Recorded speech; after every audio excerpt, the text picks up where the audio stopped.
Avec le néoplatonisme, avec Plotin, s'achève la philosophie grecque. On peut dire que c'est le sommet de l'effort spéculatif de la pensée grecque. La philosophie, ou l'équivalent de la philosophie, sera prise en charge à ce moment-là par le christianisme. Puisque si la philosophie est une recherche de la sagesse, eh bien, les intellectuels du monde antique qui se convertiront au christianisme estiment qu'ils auront trouvé cette sagesse dans le christianisme. Et donc, à partir de ce moment-là, il n'y aura pas de recherche de la sagesse qui ne soit en même temps chrétienne et donc en même temps théologie.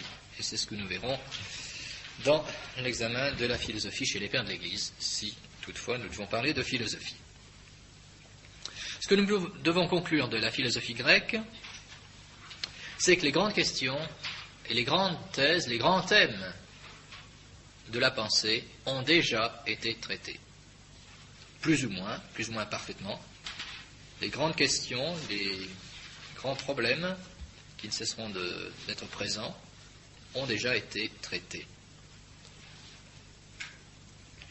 Que ce soit les problèmes pratiques, problème de la recherche du bonheur, qu'est-ce que c'est que le bonheur? C'est surtout ces questions-là qui nous trouvions dans les philosophies post-aristotéliciennes, post-socratiques. Que ce soit le problème donc, du bonheur et puis de la politique, par le fait même, aussi, que nous trouvons déjà traité par Aristote. Que ce soit la question de la connaissance, qu'est-ce que l'on peut connaître? Que peut-on connaître? Et nous avons vu que les sophistes et les sceptiques avaient posé cette question, le problème de la connaissance, que c'était pour répondre à cette question que Socrate et les socratiques avaient travaillé et avaient souffert. Donc le problème de la connaissance, le problème de l'un et du multiple, comment les choses sont-elles une, comment sont-elles multiples, comment une même chose peut-elle être à la fois une et multiple, ce problème de l'un et du multiple, nous le voyons déjà posé par Héraclite Parménide, en même temps que le problème de l'être et du devenir, l'être, le devenir, l'un et le multiple, l'origine du monde, ce que sont les choses, bref, toutes les grandes questions sont déjà traitées. Nous voyons donc comment la philosophie grecque a été au départ de toute la pensée, de toute la philosophie. Et donc, qu'on le veuille ou non, toute philosophie doit d'une manière ou d'une autre se référer à la philosophie grecque. Éventuellement pour la critiquer, éventuellement pour la développer, mais il n'y a pas de philosophe qui ne se réfère d'une manière ou d'une autre à la philosophie grecque. Alors sans doute les philosophes ne sont pas d'accord entre eux sur la manière de commenter et de traiter les philosophes grecs, mais toute philosophie s'y réfère. C'est impossible de faire de la philosophie sans se référer à la philosophie grecque. Et puis notons aussi que c'est une préparation providentielle à la révélation du Christ. Nous verrons en théologie comment la sagesse grecque a été assumée dans la tradition chrétienne. Elle n'a pas été rejetée, elle a été assumée par la tradition chrétienne. On verra pourquoi et comment. Même si cette question a été discutée, la tradition de l'Église a vu et voit dans la pensée grecque une préparation providentielle à la révélation. Et par conséquent, la connaissance de la doctrine chrétienne requiert, une connaissance approfondie de la doctrine chrétienne requiert la connaissance de la pensée grecque. Cette première partie de l'histoire de la philosophie étant faite, nous avons suffisamment d'éléments maintenant pour traiter de la philosophie en soi.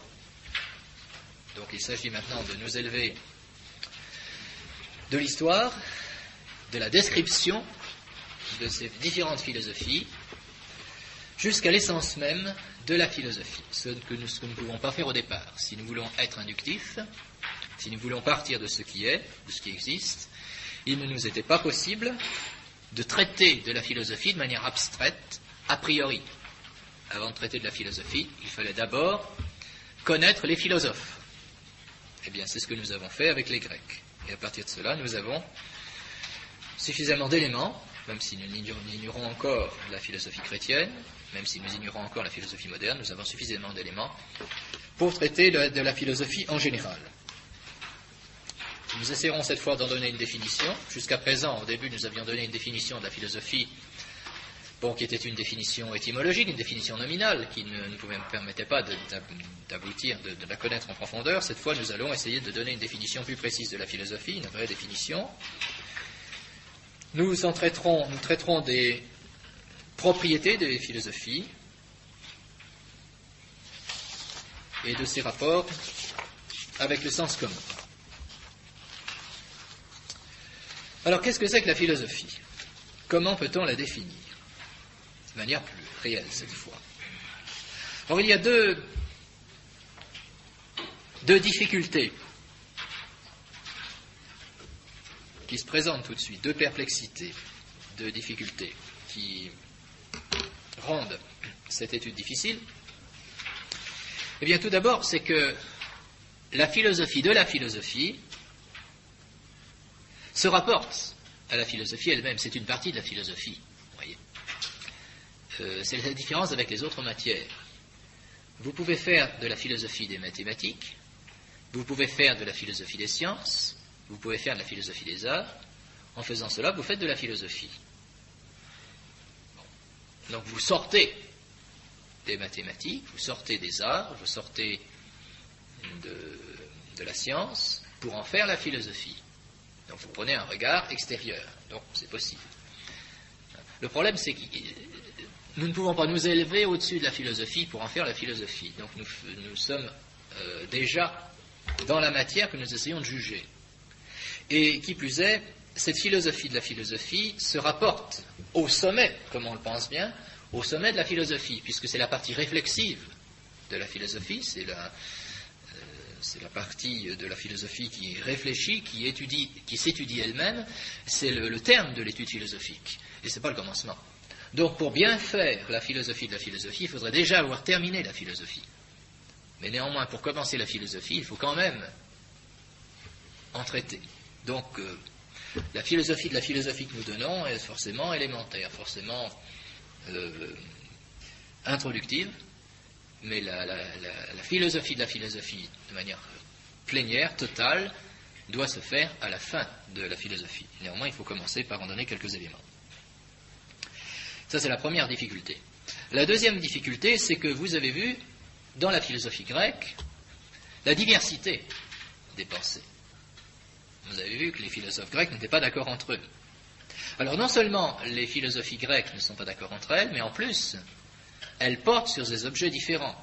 Bon, nous avons vu que certains prétendus philosophes étaient plutôt des spéculatifs.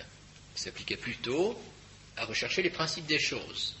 Certains d'ailleurs les recherchant de manière très sensible, d'autres de manière beaucoup plus abstraite, comme Platon par exemple, de manière beaucoup plus spirituelle, beaucoup plus immatérielle.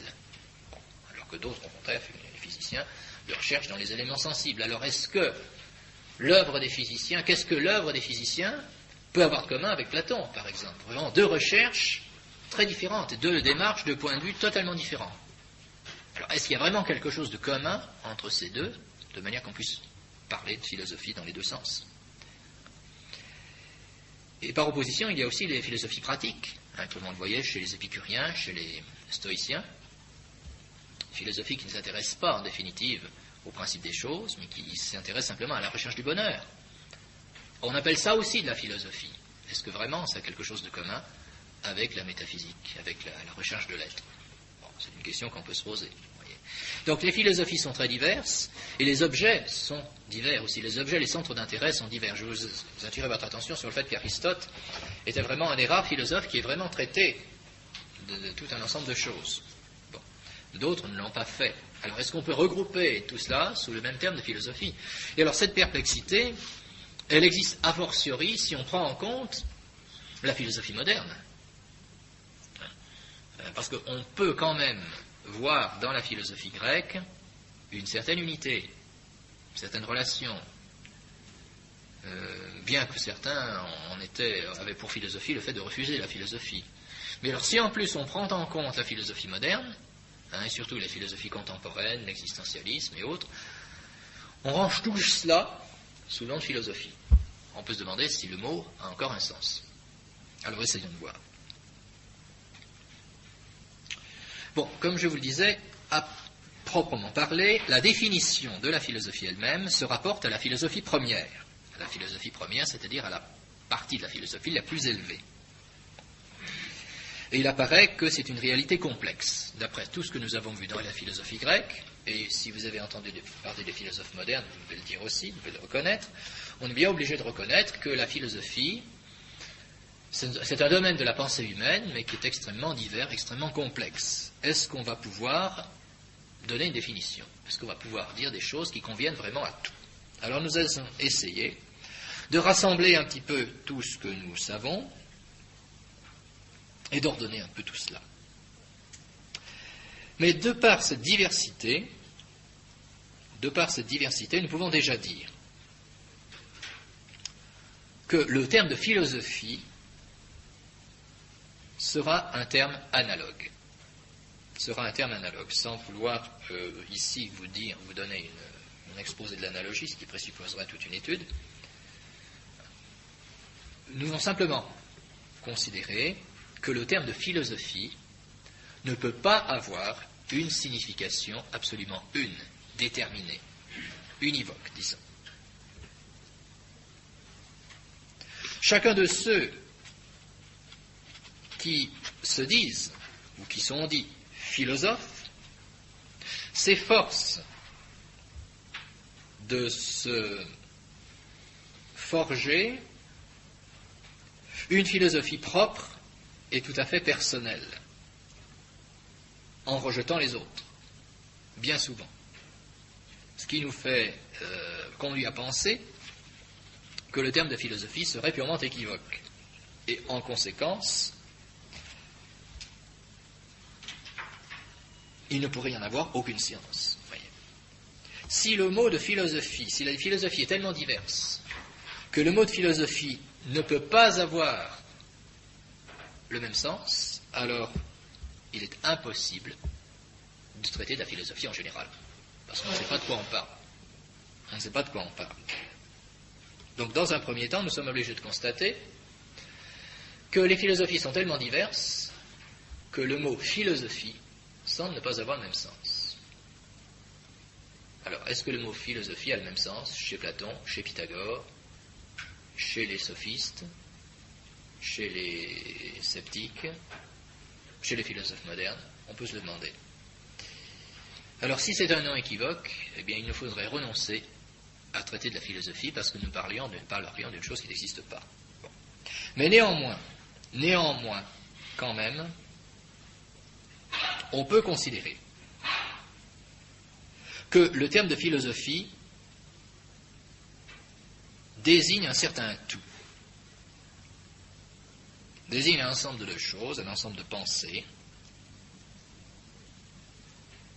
et qu'on peut attribuer ce mot à toutes ces pensées, à toutes les parties de cet ensemble.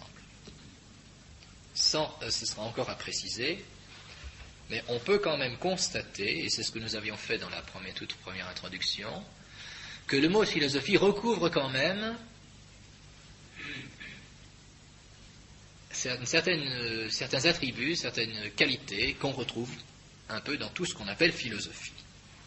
Donc il y a dans le mot philosophie à la fois une certaine diversité de sens et à la fois une certaine unité. Eh bien, c'est ce qui correspond à ce qu'on appelle une analogie. En logique, en métaphysique, vous entendrez parler de manière plus précise de ce qu'est l'analogie. Bon, ce n'est pas notre but ici. Simplement, il s'agit de voir, dès le départ, qu'il est impossible de rechercher pour la philosophie une définition très déterminée et univoque, au même titre qu'on définit des objets en mathématiques ou en physique, par exemple. Non.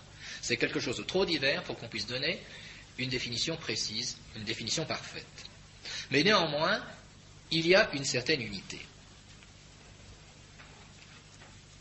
On peut également, à cette constatation de la diversité des philosophies, ajouter un argument plus a priori, un argument métaphysique, qu'on peut poser ainsi, c'est que les sciences philosophiques sont telles que leurs objets, sont comme leurs objets. Les sciences philosophiques sont comme leurs objets. Les sciences philosophiques doivent avoir les propriétés, les caractéristiques de leurs objets. Les sciences sont les propriétés qui découlent de leurs objets. Or, que constate-t-on dans les objets de ces philosophies? Eh bien, c'est que, par exemple, l'étang de raison qui est étudié par la logique a pour objet ce qu'on appelle des étangs de raison, c'est-à-dire des choses qui n'existent pas, autrement dit, des choses qui n'existent que dans notre esprit. Et en logique, vous avez commencé à étudier la logique, peut-être, vous allez entendre parler de sujets, de prédicats, de syllogismes, de jugements, etc. Bon, de propositions, pardon, de copules, etc., des termes qui désignent des conceptions de l'esprit, qui n'est pas des réalités. Bon, c'est ce qu'on appelle des étangs de raison, rationistes, de la raison. C'est la raison qui les fabrique. Ce n'est pas des choses qui existent. Bon, on ne trouve pas des prédicats dans la rue. On trouve des prédicats dans la pensée. Alors donc, eh bien, l'étang de raison ne convient pas univoquement, mais analogiquement avec l'étang réel dont on traite dans les autres parties de la philosophie. En physique, on traite des choses réelles, des choses de la nature. Bon. Eh bien, quel rapport y a-t-il entre ce dont on traite en logique et ce dont on traite en physique? Pas grand-chose. En tout cas, le mot étant, qu'on applique aux deux, n'a pas le même sens. De même, l'étang mobile naturel ou libre, l'étang mobile naturel dont on traite en philosophie de la nature, ou bien l'étang libre, c'est-à-dire l'homme en tant qu'il est libre, qu'on traite en philosophie morale, ne convient pas univoquement avec l'étang en tant que tel, et puis l'étang immobile et immatériel dont on traite en métaphysique, par exemple.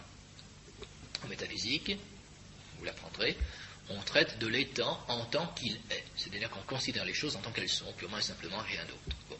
Eh bien, cet étang qu'on étudie en métaphysique n'est pas la même chose que l'étang naturel, la chose naturelle, les choses de la nature qu'on étudie. Non, ce n'est pas pareil. Là aussi, cela convient, il y a une certaine unité, mais ce n'est pas identique. Et alors, c'est dans ce sens-là que nous traiterons de la philosophie, c'est-à-dire dans un sens analogique. On ne peut pas avoir de science des choses équivoques, c'est-à-dire des choses qui sont désignées par des termes équivoques. Une seule science ne peut pas s'appliquer à des choses qui portent le même nom, mais qui sont complètement différentes. Si vous prenez, par exemple, le terme de bourse, eh bien ce n'est pas la même science qui étudiera l'ours qui est dans le ciel et puis l'ours qui est dans la forêt. Ça n'a absolument rien à voir. C'est ce qu'on appelle une équivoque. Dans un cas, vous aurez l'astrophysique, dans l'autre cas, ou l'astronomie, dans un autre cas, vous aurez la zoologie. Ça n'a absolument rien à voir. Vous ne pouvez pas rassembler ces deux objets sous une même science. Bon, ça n'a rien à voir. C'est ce qu'on appelle une équivoque.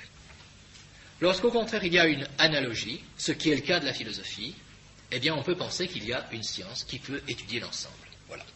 Il peut y avoir une certaine science de l'analogue. Mais évidemment, cette science qui étudie la philosophie en général, donc qui étudie une réalité analogique, cette science va obéir à des caractères tout à fait particuliers.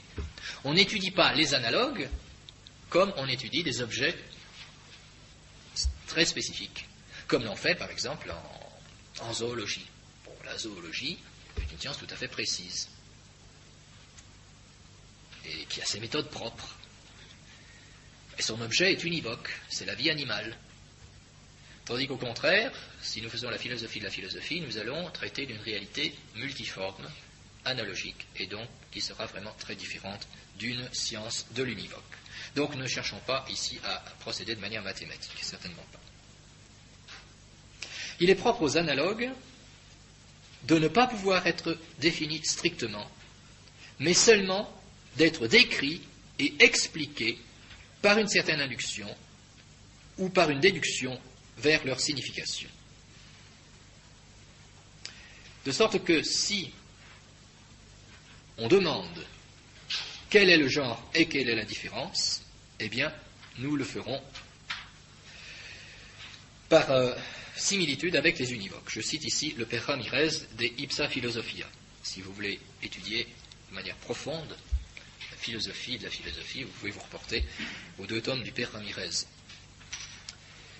Et celui-ci note que les analogues ne peuvent pas être strictement définis, mais seulement décrits et expliqués.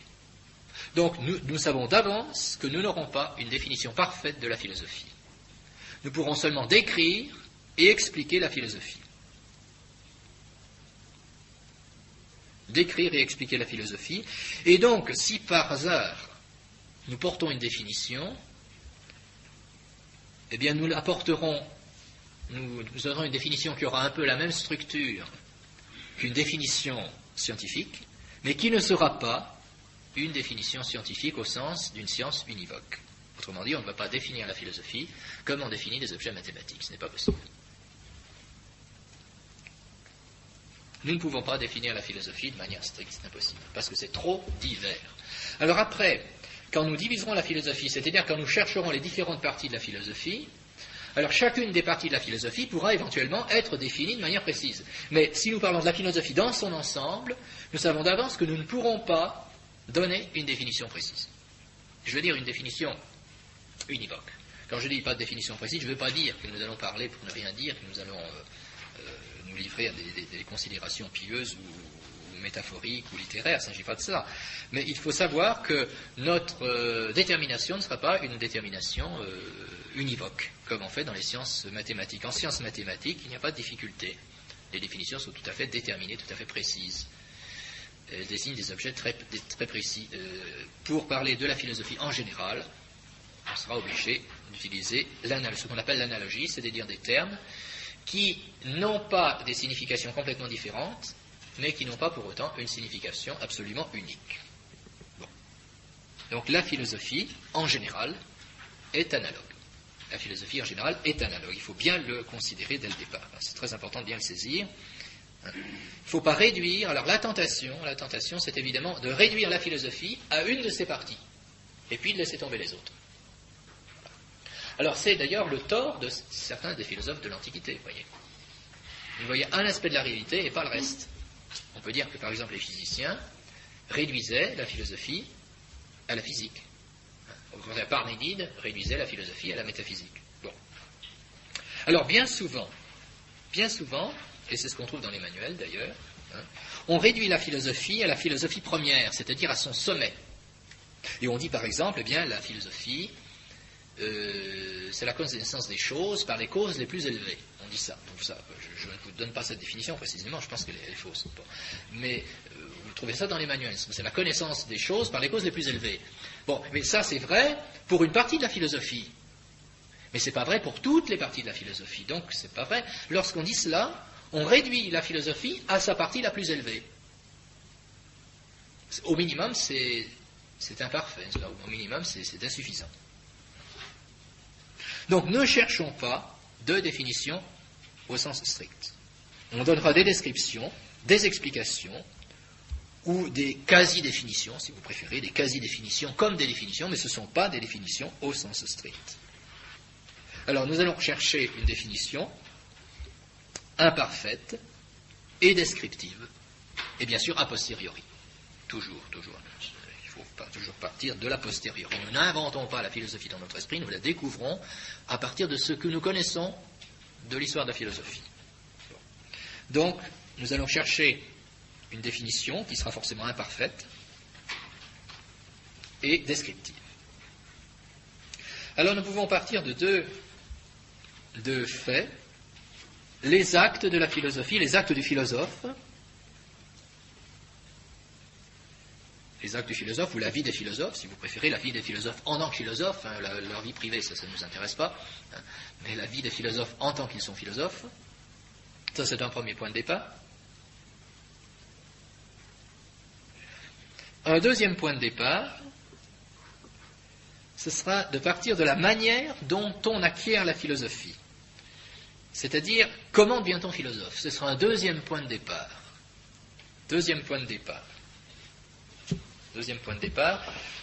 Comment devient-on philosophe? Comment acquiert-on la philosophie? Bon. Donc, deux points de départ. Alors, le premier point de départ. Nous partons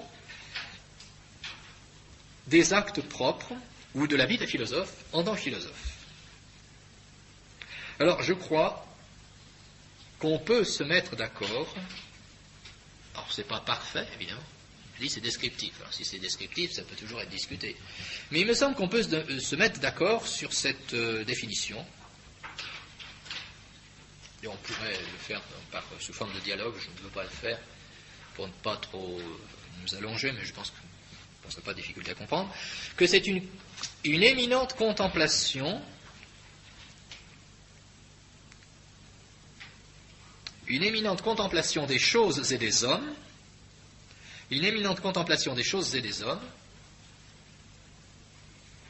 et ça ne suffit pas, parce que si c'est uniquement ça, on ne prendrait pas en compte la dimension morale, la dimension politique, la dimension pratique. Donc, éminente contemplation des choses et des hommes, et éminente action sur les choses et sur les hommes. Éminente action sur les choses et sur les hommes. Là, je crois qu'on regroupe tout ce que nous avons vu. Bon, il y a des philosophes qui rentrent plutôt dans tel ou tel aspect. Éminente contemplation des choses et des hommes. Bon, vous voyez ça chez Platon, par exemple. Vous voyez ça chez Platon, et d'une certaine manière aussi chez les physiciens. Bon, chez Aristote aussi. Éminente action sur les choses et sur les hommes. Ah, on verra ça plutôt du côté chez les stoïciens, chez les épicuriens, chez les moralistes, chez Socrate d'ailleurs. Vous voyez, une action sur les hommes par les discours. Alors, action, on dit bien éminente. Pourquoi éminente? Bien parce qu'on fait la différence entre quelqu'un comme Socrate, ou même un sophiste, bon, on peut être d'accord ou pas d'accord, mais peu importe, ils avaient une certaine action sur les hommes, pour faire la différence entre cela, et puis simplement un artiste, n'est-ce pas? Un artiste, dans une pièce de théâtre, il a une certaine action sur les hommes aussi. Il les fait rire, ou au contraire, il les fait pleurer. Bon, c'est quand même pas de la philosophie, vous voyez. Donc, il faut dire action éminente, pour distinguer de ce qui peut être. Bon. Contemplation des choses et des hommes aussi, contemplation éminente, pour signifier que c'est un certain niveau, tout de même. Bon. Contemplation des choses, si c'est une simple connaissance descriptive, bon, ce n'est pas véritablement encore de la philosophie. Bon, décrire le fonctionnement d'une machine, décrire de manière vraiment littérale le fonctionnement la vie d'une plante, bon, c'est peut-être pas encore de la philosophie. Encore, vous voyez, chez Aristote, on range dans la philosophie la botanique, la zoologie. Aristote a eu des observations tout à fait précises sur le monde animal et sur le monde végétal. Donc, vous voyez, c'est quand même assez large. Hein. Donc, éminente contemplation des choses et des hommes, et éminente action sur les hommes, on peut dire d'une certaine manière aussi sur les choses en conséquence. Bon. Ça, ce sont les actes des philosophes. Et je crois que tous les philosophes que nous avons vus jusqu'à présent se rangeraient là-dedans, plus ou moins. Bon.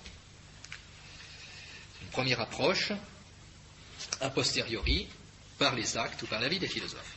Une deuxième approche qui est assez intéressante, c'est la manière d'acquérir la philosophie. Comment devient-on philosophe? Qu'est-ce qui se passe? Essayez de voir, alors essayez de vous poser cette question et de répondre. Comment peut-on devenir philosophe, à votre avis? Qu'est-ce qui fait qu'on devient philosophe? Comment passe-t-on de la non-philosophie à la philosophie? Qu'est-ce qu'il faut faire? Alors, se mettre à l'école d'un maître, d'accord. Mais pourquoi? Pourquoi se met-on à l'école d'un maître? Oui. Pour trouver des réponses à des questions. Oui, pour trouver des réponses à des questions. Donc au point de départ, il y aurait des questions. Et si on pose des questions, qu'est-ce qu'il y a au point de départ de la question? Qu'est-ce qui nous suscite des questions? Oui. Une interrogation sur le réel. Oui, une interrogation, c'est ça. Mais attention, quel genre d'interrogation? Quand vous vous trouvez en face de la vie d'un animal, disons d'un événement très particulier, habituel dans notre vie, est-ce que vraiment il y a une interrogation philosophique? Je crois qu'il y a une interrogation philosophique à partir du moment où l'interrogation est forte, et donc elle s'accompagne d'une certaine admiration. Donc le point de départ sera une admiration de certaines choses. Alors de l'admiration, on procède à la question. De l'admiration, c'est un processus de l'admiration à la question. C'est un processus d'admiration à une question. Vous voyez, si on admire, on trouve c'est magnifique, c'est très beau, et on s'arrête là, on n'ira pas plus loin. On ne sera pas philosophe. Pour être philosophe, il faudra passer de l'admiration à l'interrogation. Et puis ensuite, est-ce qu'on reste dans l'interrogation pour le plaisir d'interroger? Non. Donc il faut arriver où? La contemplation, oui. La contemplation ou la connaissance, oui. Contemplation. Mais quand on dit contemplation, attention, il faut comprendre ce que ça veut dire. Contemplation, ça ne veut pas dire, par exemple, on regarde un paysage et qu'on trouve que c'est très beau. Ce n'est pas la contemplation au sens philosophique du terme. Oui, il y a une méditation. Mais cette méditation, oui. Le savourement de la connaissance. Oui, il y a une certaine délectation dans la connaissance de quoi? Quand est-ce que s'arrête la recherche? Quand est-ce qu'on arrête de rechercher? On a trouvé quoi? Cause première, ça c'est encore une réminiscence d'enseignement de philosophie. Je crois que ce n'est pas utile d'aller si loin. Quand on trouve la réponse au pourquoi, tout simplement, on trouve la réponse au pourquoi. Or, qu'est-ce qui répond au pourquoi? Qu'est-ce qu'on pose dans la question pourquoi?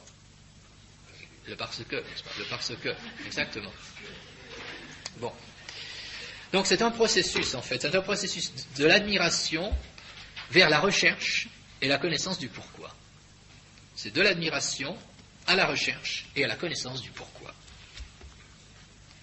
Donc c'est important de tenir tous ces éléments. Vous voyez, il y a d'abord l'admiration. Autrement dit, on commence pas par la philosophie. On ne peut pas commencer la philosophie en lisant des livres, simplement, vous voyez, ou en recevant un enseignement de manière passive. Si au départ il n'y a pas une certaine admiration, un certain étonnement, si vous préférez, peut-être que le mot admiration est peut-être mal traduit. Il ne s'agit pas d'admirer, non, il s'agit de s'étonner, c'est-à-dire qu'il y a un problème. Vous voyez, on s'étonne de quelque chose, on ne comprend pas. Alors on recherche, et on recherche pourquoi? Mais c'est ça la démarche philosophique. Donc ça part d'un étonnement, ça part d'une certaine admiration. Donc ça part d'un certain regard sur les choses ou sur les hommes. Et ce n'est pas, donc j'y reviens toujours, ce n'est pas une réception passive de thèses et de théorèmes, certainement pas. C'est pour ça que je suis en rage contre les manuels. Parce que les manuels commencent par vous poser des définitions et des thèses, on forme des mémoires, on forme des raisonnements de logiciens, on ne forme pas des philosophes de cette manière-là, c'est pas vrai. On commence par admirer les choses de la nature, admirer les hommes, mais on ne reste pas à une admiration de simple sensible, vous voyez, regard sur un paysage, non. On admire un phénomène, une réalité, et puis on se dit, mais alors, c'est étonnant, mais pourquoi c'est comme ça? Pourquoi les hommes vivent ainsi? Pourquoi les hommes sont malheureux? Pourquoi y a-t-il si peu d'hommes heureux dans le monde aujourd'hui, par exemple? Vous voyez. Bon. Et puis pourquoi les astres fonctionnent-ils de telle ou telle manière? Pourquoi les astres ont-ils tel ou tel mouvement? Pourquoi les plantes et les animaux ont tel ou tel mouvement? Et alors le drame de notre époque aujourd'hui, c'est que les gens n'admirent plus du tout. Ils sont assis bêtement devant la télévision, ils avalent tout, ils ne se posent plus de questions. Et ce sont des espèces de mécaniques sensibles qui ont perdu la faculté d'admirer, et ça c'est terrible. Je le tiens un peu de témoignages d'instituteurs dans l'enseignement public, où ils ne savent plus comment intéresser les enfants. Parce que ils essayent de leur montrer des choses de la nature, ils essayent de leur montrer des différents événements, et ils ont déjà vu ça à la télé, n'importe comment, et ça donne, il n'y a plus rien qui les intéresse. On ne sait plus admirer. On ne sait plus admirer aujourd'hui, on ne sait plus regarder les choses. Alors on prend l'habitude de regarder les choses de manière très rapide et très superficielle. Donc on ne sait même plus regarder. On est blasé et on ne sait plus regarder. Bon. Quand vous regardez un paysage, eh bien, si vous savez le regarder, vous prenez du temps. Vous ne vous arrêtez pas 30 secondes, vous restez quelques minutes pour essayer précisément comme l'explique Aristote dans le premier chapitre des physiques, eh bien, on regarde l'ensemble d'abord et puis ensuite on essaye de se focaliser sur certains lieux particuliers. Bon. Quand on regarde une œuvre d'art, ou une peinture, une statue, ou une maison, un édifice, un bâtiment, eh bien là aussi on reste un certain temps, on prend le temps de regarder. Et c'est à ce moment-là qu'on peut admirer, qu'on peut s'étonner et qu'on peut être conduit à rechercher les causes. Voyez. De la même manière, du point de vue humain, si on ne prend pas le temps d'être en rapport avec les hommes qui nous entourent, si on est toujours en train de courir, de travailler, de courir, de régler des questions techniques, sans prendre le temps de parler aux gens et de les connaître, il ne peut pas y avoir d'admiration, il ne peut pas y avoir de philosophie. Alors, regardez la vie moderne aujourd'hui, eh bien, c'est une course perpétuelle, on ne prend le temps de rien. Sinon de s'agiter, de s'exciter. On trouve son bonheur dans une certaine excitation qui empêche à l'intelligence de fonctionner. Alors dans la télévision et dans d'autres loisirs, c'est ce qui se passe. On regarde, mais en fait on ne regarde pas. C'est les yeux, l'imagination qui regarde, l'intelligence ne regarde plus. L'intelligence ne considère plus. Alors c'est pourquoi je dis ça, parce qu'il faut être conscient que l'éducation actuelle est anti-contemplative et anti-philosophique. Et que si on veut rééduquer l'intelligence, il faut réapprendre à vivre. Et à vivre en prenant son temps. Pendant le temps de regarder les choses. Il faut rééduquer à la contemplation. On pourra faire des dissertations entières sur la philosophie, ça ne sert à rien. Si on n'apprend pas à vivre, je dirais à vivre en philosophe, tout simplement. Donc prendre le temps d'admirer, vous voyez. Le drame aujourd'hui, c'est que les gens ne savent plus admirer, ne savent plus contempler. Alors, ils ne peuvent plus se poser de questions, et donc il n'y a plus de philosophie. De ces deux aspects, donc l'aspect par la vie des philosophes et l'aspect par le mode d'acquérir la philosophie, on peut donner cette définition. Alors, on peut donner cette définition, je ne dis pas que vous ne pourrez pas en trouver une autre. Je me permets, elle me semble la plus complète. Je la tire du Père Ramirez également, dans l'ouvrage que je vous ai cité. Alors, je vous la dicte en latin, mais je demanderai à quelqu'un de traduire. Inquisitio et cognitio. Vous m'excuserez, je prononce le latin d'église, je ne prononce pas le latin laïque. Inquisitio et cognitio de principiis. Inquisitio et cognitio de principiis partibus et passionibus rerum. Inquisitio et cognitio de principiis, virgule, partibus et passionibus rerum, virgule, boni et mali hominum, virgule, secundum modum proprium, unius cuiusque. Secundum modum proprium, unius cuiusque. Inquisitio et cognitio de principiis, partibus et passionibus rerum, virgule, boni et mali hominum, virgule, secundum modum proprium, unius cuiusque. Bon, alors qui veut traduire? C'est l'homme propre de chacun. Bon, alors expliquons-le brièvement. Bon, recherche, bon, j'ai déjà expliqué. Connaissance, bon, connaissance des principes. Connaissance des principes, qu'est-ce que c'est que les principes? Eh bien, c'est ce d'où les choses procèdent, en fait, c'est le pourquoi, c'est ce qui explique les principes. Recherche et connaissance des parties. Si vous voulez comprendre les choses, il faut que vous connaissiez de quoi elles sont faites, qu'est-ce qui les compose. Passionibus rerum, les passions des choses. Alors le mot passio ici est pris au sens philosophique. Il ne s'agit pas du tout des passions au sens moral. Il s'agit de ce que subit une chose, ou si vous préférez, des qualités qui adviennent aux choses. Voilà. À la place de passionibus, on pourrait mettre aussi qualitatibus. Mais passio c'est un terme typiquement aristotélicien, qui est très, très précis de la langue d'Aristote et de saint Thomas. Quand on parle des choses au sens où quand on veut exprimer que les choses ont des qualités qui peuvent changer, ou qui la caractérisent éventuellement, on parle des passions des choses, au sens où elles subissent quelque chose. Voilà pourquoi on utilise le mot passion, au sens le plus large du terme. Donc, parmi les passions, bon, il y a les passions psychologiques, c'est entendu, mais c'est beaucoup plus large que ça. Par exemple, une couleur, c'est une passion. Oui. Bon. Alors, passion des choses, bon. Recherche et connaissance des principes, des parties des passions des choses, donc c'est connaître les choses à fond, si vous voulez. Parmi les choses, il y a les hommes, mais chez les hommes, il faut rajouter quelque chose de particulier, c'est le bien et le mal. Ça, c'est très important. C'est tout l'aspect moral qui intervient ici, le bien et le mal. Donc, quand on parle des hommes, il faut rajouter quelque chose en plus, c'est la connaissance du bien et du mal. Qu'est-ce que c'est que le bien, qu'est-ce que c'est que le mal? Bon, c'est le problème du bonheur, c'est le problème de la morale, dont on avait parlé, aussi avec Aristote, et puis également avec les stoïciens, les épicuriens. Bon. Pourquoi secundum modum proprium uniusque? Pourquoi rajouter ça? Pourquoi rajouter ça? À quoi ça sert cette petite précision? Secundum modum proprium uniusque. Pourquoi? Quelqu'un voit? Selon le mode propre, on fait cette recherche selon le mode propre de chaque chose, de chacune.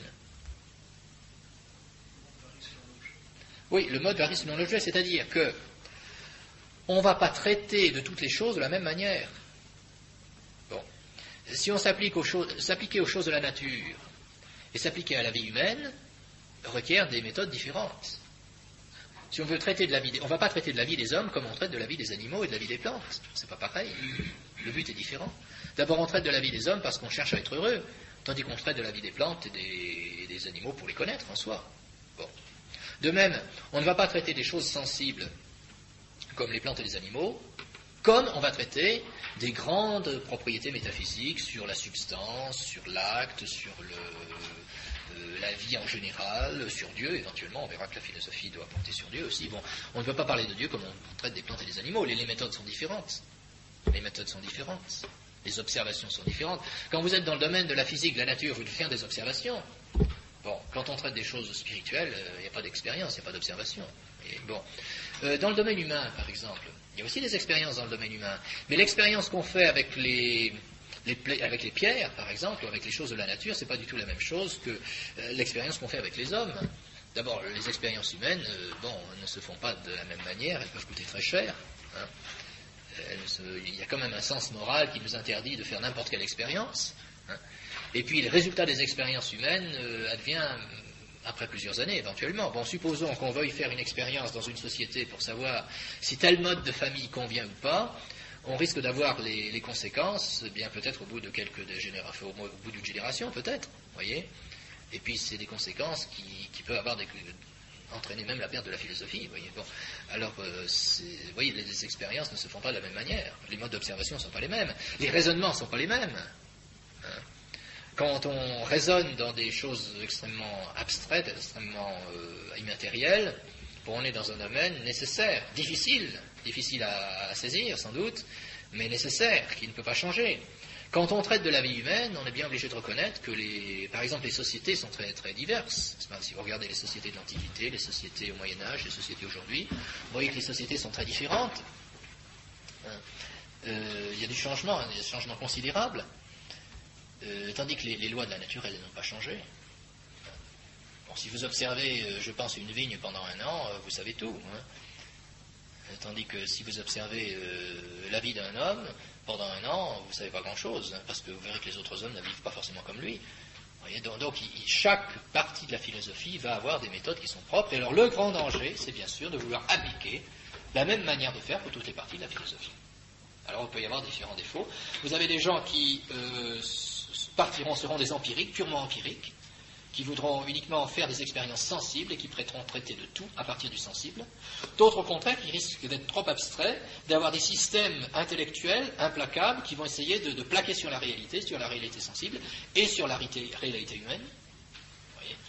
Donc c'est un danger. L'esprit de système est extrêmement dangereux.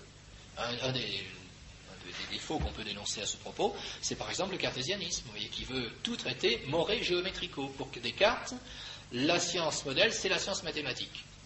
Et tout doit être fait selon le modèle des mathématiques, y compris la philosophie, au sens où nous l'entendons aujourd'hui, la philosophie, disons, de la connaissance par exemple, philosophie abstraite, philosophie morale, etc. Tout est fait selon le modèle mathématique. Et toute la science, d'après Descartes, est donc construite sur le modèle mathématique. Bon, c'est une des erreurs qu'on peut rencontrer. Et donc le mode propre de chaque chose. Voilà la définition qu'on peut donner. Il me semble qu'elle recouvre à peu près tout ce qu'on a vu jusqu'à présent, et même la philosophie actuelle. Alors, de cette première définition et de l'expérience que nous avons vue, de l'histoire que nous avons vue, on peut tirer certaines propriétés de la philosophie et surtout certaines propriétés des philosophes. Nous cherchons à être philosophes. Alors, il y a quand même certaines dispositions d'esprit qu'il faut connaître, qu'il faut avoir.